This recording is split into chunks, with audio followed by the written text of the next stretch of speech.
John of Thoresby was an English clergyman and politician who was Bishop of St. David's, then Bishop of Worcester and finally Archbishop of York. He was Lord Chancellor of England under King Edward III starting from 1349. John is said to have been the son of Hugh of Thoresby, Lord of the manor of the hamlet of Thoresby, Wensleydale, Yorkshire, England, but it is more likely that he was born in Lincolnshire. John was, for a while, the king's proctor in the court of Rome. In 1341, he became Master of the Rolls, an office he held till 1346. In 1345 he was given custody of the Privy Seal, becoming Lord Privy Seal, and held that office until 1347. Pope Clement VI appointed him Bishop of St. David's on the 23rd of May 1347, and he was consecrated on the 23rd of September 1347.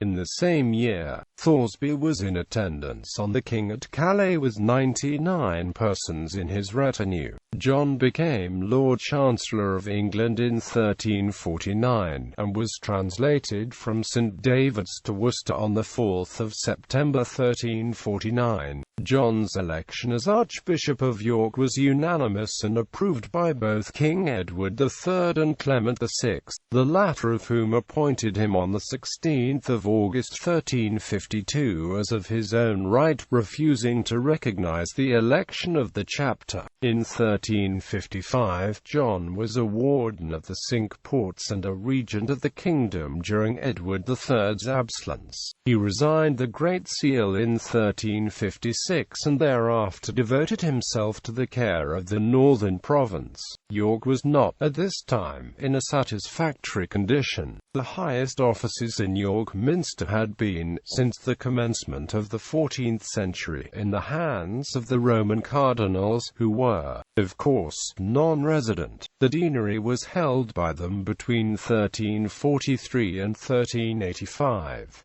Order and discipline were consequently lacking both in the church and the rest of the diocese. He was created cardinal priest of S. Sabina in the consistory of the 17th of September 1361.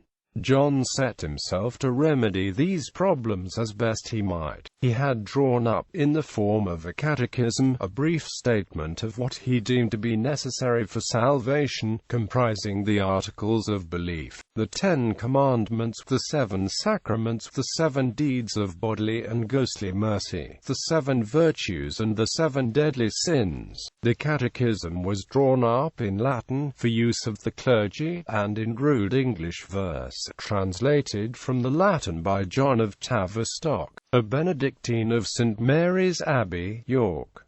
Both Latin and English versions were issued from Carwood Palace in November 1373. The great differences between the sees of York and Canterbury were settled during John's time as Archbishop. It was arranged that each primate should carry his cross erect in the province of the other, but, as an acknowledgment of this concession, Thoresby, within the space of 2 months, and each of his successors within the same period after his election, was to send a knight or a doctor of laws to offer, in his name, at the shrine of St. Thomas of Canterbury, an image of gold to the value of £40, in the fashion of an archbishop holding a cross or some other jewel. It was at this time also that Pope Innocent VI made, in Fuller's words, a new distinction, primate of all England, and primate of England, giving the former to Canterbury and the latter to York. Thus, when 2 children cry for the same apple, the indulgent father divides it betwixt them, yet so that he giveth the bigger and better part to the child that is his darling. The Archbishop undertook much building work at York Minster. He was buried before the altar of the Virgin in the Lady Chapel, the Novum Opus Cori, which he had constructed. During Thoresby's archiepiscopate, Walter Scurlaw, afterwards Bishop of Durham, was his private chaplain, and William of Wykeham was a prebendary of York. It is possible that both Scurlaw and Wykeham, widely seen as two of the greatest builders of the age, may have been greatly influenced by the works undertaken in the Minster by Archbishop Thoresby. John died at Carwood, Yorkshire, on 6 November 1373. Citations